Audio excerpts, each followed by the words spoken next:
Znaj da te prima kod dragog sina svog, k sebi zove te on, umornog, slabog, i pruža odmor svoj.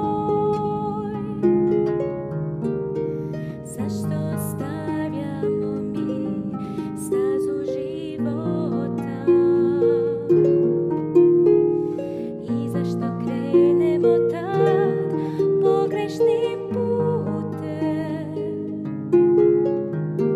Zar ima razloga da gubimo nadu,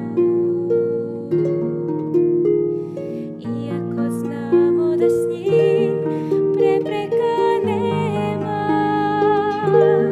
On je nosio teret i bol cijeloga sveta. On će izbrisati bol iz srca tvog. On je nosio teret i bol cijeloga sveta. Znaj da te prima kod dragog sina svog. On je nosio teret i bol cijeloga sveta. Pevajmo zajedno svi, jer smo spašeni.